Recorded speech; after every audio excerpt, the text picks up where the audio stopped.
Good evening, welcome to Midlands Today from the BBC. Tonight, stiff sentences for 4 men who repeatedly stole copper cabling from the railways, causing chaos for passengers. The gang are thought to have been responsible for 30 separate thefts, which cost railway companies more than £200,000 in repairs and compensation. Well, their activities caused delays totalling 500 hours to 58 separate train services, jailing them for a total of more than 11 years. The judge said a deterrent was clearly needed. Giles Latcham reports.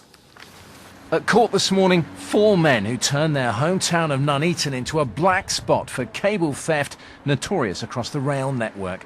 Hidden cameras were set up to catch them at it. The sparks fly as they go to work using a piece of kit investigators say became something of a trademark. They were using petrol-driven disc cutters to actually cut the cable and remove it. They would then stash it and usually come back for it a day or so later. So it was a method that we hadn't seen before, a very clean cut and obviously very disruptive to the system.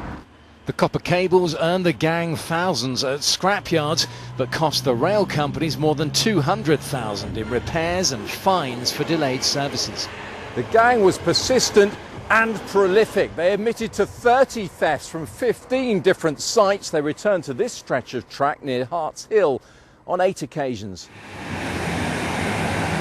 In the end, they were caught out by SmartWater technology, liquid visible under ultraviolet light spread on cabling, subsequently linked to the men. The SmartWater signs are out there. It's a clear message that you shouldn't go onto the railway lines, and if you do, you risk being linked back to the crime.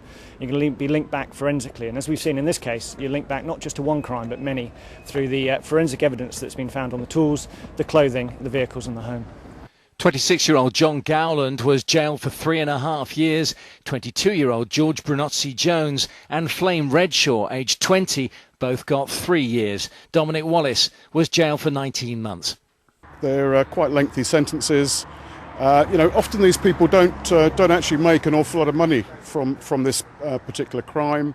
That they're running the risk of being injured or possibly even killed. The judge said the jail terms should serve to deter others from metal theft, a crime that remains rife.